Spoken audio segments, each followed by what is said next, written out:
Hello மக்களே, எப்படி இருக்கீங்க? நல்லா இருக்கீங்க நம்புறேன். This is Harinarayanan. வாங்க நம்ம டேரக்டாக வீடியோக்குள்ளே போகலாம். இன்னைக்கான கண்டென்ட் வந்து நம்ம என்ன பேச போகிறோம்னா, கிரிக்கெட் டெய்லி லைஃப் சினாரியோ. காலையில் எழுந்தோடனே நியூஸ் மெயினாக பார்க்குறோமோ இல்லையோ, நிறைய ஃபேன்ஸ் முக்கியமாக பார்க்குற ஒரு செய்தி என்னன்னா, எந்த டீம் மெயினாக ஜெயிச்சது, யார் வந்து மேன் ஆஃப் த மேட்ச், முக்கியமாக வந்து யார் பேட்டிங் நல்லா பண்ணா, பவுலிங் அண்ட் ஃபீல்டிங் யார் நல்லா பண்ணாங்க, முக்கியமாக மெயினாக பார்ப்போம். பட் இருந்தாலுமே இதில் ப்ரோஸும் இருக்குது ப்ளஸ் கான்ஸ் இருக்குது. அதாவது நல்ல செய்தியும் இருக்கலாம், கெட்ட செய்தியும் மெயினாக இருக்கலாம். பட் இருந்தாலுமே இந்த உலகத்தில் முக்கால்வாசி பேர் அதிகமாக விரும்பக்கூடிய விஷயம் என்னென்னா, ஃபஸ்ட்டு வந்து ஃபுட்பால் சொல்லுவாங்க, அண்ட் அடுத்தது வந்து கிரிக்கெட் மெயினாக சொல்லுவாங்க. கிரிக்கெட்டில் முக்கியமாக இந்தியன் ஃபேன்ஸ்க்கு முக்கியமாக வந்து அதிகமான கிரேசஸ் மெயினாக இருக்கும் மெயினாக சொல்கிறாங்க. பட் இருந்தாலுமே இதில் பாசிட்டிவ் என்னென்னா, நிறைய பேருக்கு வந்து இது மெயினாக எமோஷ்னலாகவும் சொல்லுவாங்க, சில பேருக்கு இது ட்ரீம் கூட சொல்லுவாங்க. ட்ரீம் இன் த சென்ஸ், சில பேர் வந்து நான் எப்படியாவது வந்து ஒரு நல்ல இந்தியன் பிளேயர் ஆகணும், முக்கியமாக வந்து நான் ஒரு ஸ்டார் பிளேயர் ஆகணும், நிறைய பேர் ஆசைப்படுவாங்க.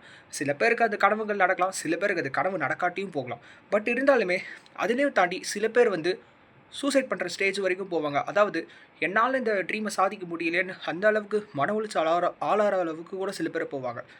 பட் இருந்தாலுமே இதில் வந்து எதனால் பாசிட்டிவ்ஸ் நான் மெயினாக சொல்ல போகிறேன். First positive thing, it is an emotion. முக்கியமாக தாண்டி எந்த டீம் ஜெயித்தாலுமே அது மிகப்பெரிய ஒரு சந்தோஷம். அதுவும் ஃபேவரட் டீமாக இருந்தால் ரொம்ப சந்தோஷம். அண்ட் செகண்ட் திங், நிறைய பேருக்கு இது ஒரு ஸ்ட்ரெஸ் பஸ்டர் மெயினாக சொல்கிறாங்க. எந்த டீம் மெயினாக ஜெயிக்கிறாங்களோ இல்லையோ பாராட்டவும் செய்வாங்க.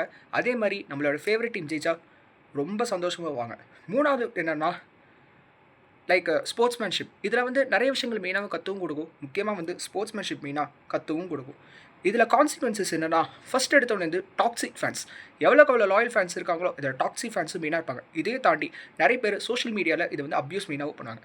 அண்ட் செகண்ட் திங் வந்து நான் கண்ட விஷயம் என்னென்னா, நிறைய பேர் இது எக்ஸ்ட்ரீமில் வந்து ஃபைட்டாகவும் மாறி அதையும் தாண்டி ஓவர் செலிப்ரேஷனாலே சில பேர் அது இறந்தும் போகிறாங்க. முக்கியமாக ஆல்ரெடி தெரிஞ்சது தான் இந்த ஆர்சிபி ஸ்டாம்பைட் இஷ்யூ ஆகட்டும், இது மாதிரி ஊறப்பட்ட விஷயங்கள் மெயினாகவும் நடந்திருக்கு.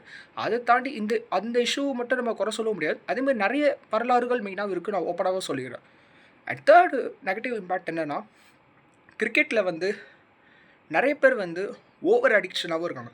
எவ்வளோக்கு அவர் அடிக்ஷனோ அவ்வளோக்கு டேஞ்சர்ஸ். பட் இருந்தாலுமே இந்த வீடியோ முடிக்கிறதுக்கு முன்னாடி நான் ஒன்றே சொல்லிக்க விரும்புகிறேன். கிரிக்கெட்டாக பாருங்கள், என்ஜாய் பண்ணுங்கள். அதே மாதிரி ரொம்ப அடிக்டடாகவும் இருக்காதீங்க. அதுதான் நான் சொல்லிக்க முடிச்சுக்கிறேன். வீடியோ பிடிச்சிருந்தா பாருங்கள், சப்ஸ்கிரைப் பண்ணுங்கள், கூட இருக்கிற பெல் ஐகானை டங் தட்டிடுங்க. ஸோ நன்றி, வணக்கம்.